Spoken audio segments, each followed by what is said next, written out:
नमस्कार, मैं हूं अमित सिंह और आप देख रहे हैं चौथा खंभा। यूपीएससी भारत ही नहीं बल्कि विश्व की परीक्षाओं में से एक है।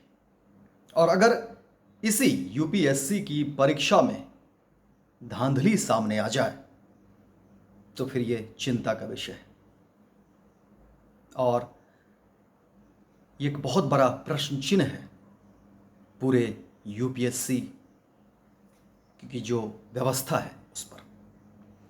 हालांकि आज तक यूपीएससी पर कभी कोई प्रश्न चिन्ह नहीं लगा। देश के कई सारे जो परीक्षा लेने वाली जो इकाई है उस पर कभी न कभी कुछ न कुछ आरोप जरूर लगे हैं, लेकिन यूपीएससी पूजा खेरकर से पहले बिल्कुल साफ सुथरा माना गया है। लेकिन पूजा खेरकर जो ट्रेनी आईएएस है उस पर जो सवालिया निशान लगे हैं, चाहे वो धोखाधड़ी का मामला हो, अपने तमाम डॉक्यूमेंट को फेरबदल करने का मामला उस पर लगा हो, और उसके बाद से यूपीएससी की जो पूरी की पूरी कार्य प्रणाली है वो सवालों के घेरे में है।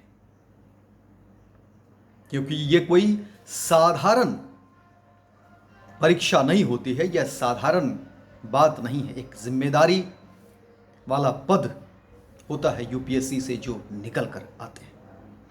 देश के वो चुनिंदे लोग होते हैं जो यूपीएससी की परीक्षा से पास होते हैं और एक राज्य को संभालते हैं, या एक बहुत बड़ी जिम्मेदारी जहां भी उनको मिलती है, एक बड़ी जिम्मेदारी, चाहे वो जिले में हो, अलग अलग जगह हो, एक बड़ी जिम्मेदारी उनको मिलती है।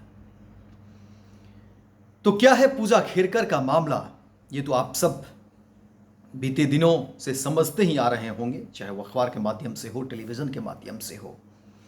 मुझे भी लगा कि पूजा खेरकर पर कुछ अपनी राय जरूर रखनी चाहिए, क्योंकि ये मामला बहुत ही संगीन है और हम सबको इस पर मुखर होना होगा।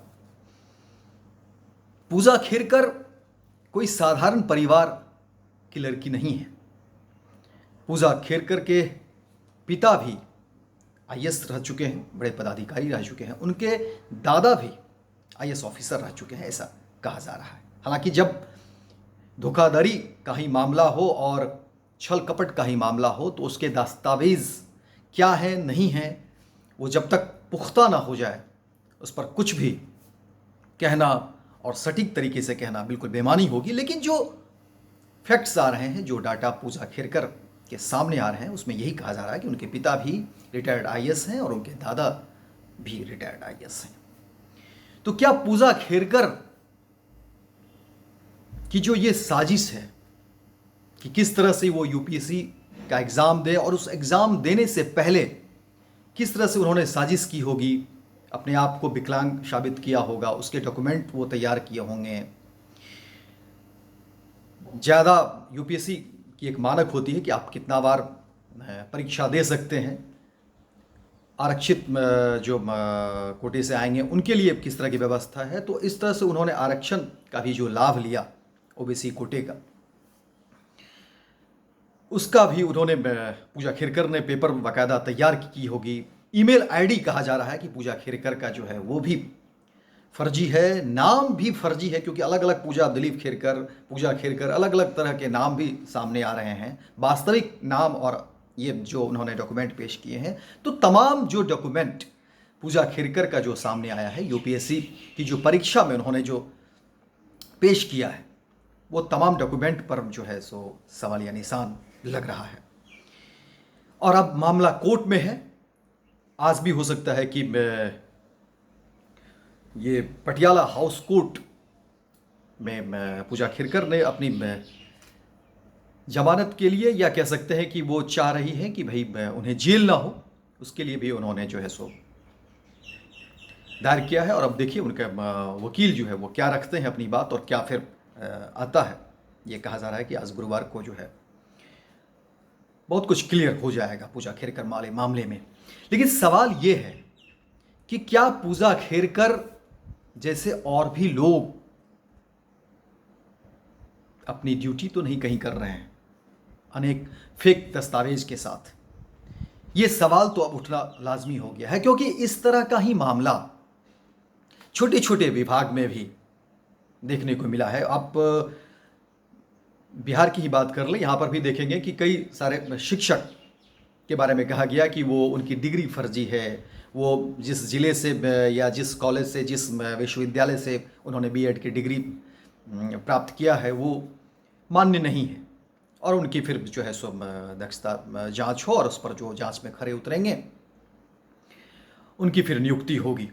तो क्या अब जो है जितने भी देश में आईएएस ऑफिसर हैं, क्या उनके डॉक्यूमेंट की जांच नहीं होनी चाहिए? क्योंकि वो तो और बड़े जिम्मेदारी वाले पद पर हैं, उनके एक कलम में हजारों करोड़ का जो है लेखा जोखा इधर का उधर हो सकता है, नीति नियत और तमाम तरह की बातें इधर की उधर हो सकती है। तो क्या देश में जितने भी आईएएस ऑफिसर हैं, क्या उनके डॉक्यूमेंट की जांच नहीं होनी चाहिए? ये एक बहुत बड़ा सवाल है, और ये सवाल हम सभी को सरकार से करना चाहिए और आपस में भी इन बातों को जरूर साझा करना चाहिए, सोचना चाहिए कि क्या यूपीएससी इतना बड़ा एग्जाम जो देश ही नहीं दुनिया में मायने रखती है, और उसमें अगर प्रश्न चिन्ह लगा है तो क्या इससे सरकार को नहीं निजात पाना चाहिए? यूपीएससी की जो तमाम व्यवस्थाएं हैं उसको अपने ऊपर लग रहे अंकुश को साफ करने के लिए, पारदर्शी करने के लिए क्या जांच आयोग तमाम के तमाम जो आईएएस ऑफिसर हैं उनके डॉक्यूमेंट की नहीं होनी चाहिए? ये एक बहुत बड़ा सवाल है। लेकिन एक बात और है कि क्या पूजा खेरकर अगर अपनी जो उसकी व्यवस्था थी, जो उसके व्यवहार थे, या जो उसकी विलासिता जीवन शैली थी, अगर वो ऑडी कार में वीआईपी लाइट, वो जो सायरन वाली बत्ती होती है, अगर वो नहीं जलाते, उसका प्रयोग नहीं करते, तो पूजा खेरकर क्या आज इस तरह से जांच के घेरे में आती? या उसके और जो कुछ अपने कारगुजारी रहे हैं, जिस तरह से वो बार बार फ़ोन कर रही थी, जहाँ पर उसकी ड्यूटी लगने वाली थी, नियुक्ति होने वाली थी, अपने जो जहाँ पर उसकी नियुक्ति थी उस ऑफिस में बार बार वो फ़ोन कर रही थी कि हमें इस तरह के दस्तावेज चाहिए, मेरा आईडी दो, मेरा घर कहाँ पर होगा, मेरी गाड़ी कहाँ पर है, मेरी ऑफिस को व्यवस्थित करो। और आनन फानन में वो आती भी है, और जो वहाँ पर डीएम थे वो नहीं थे, उसके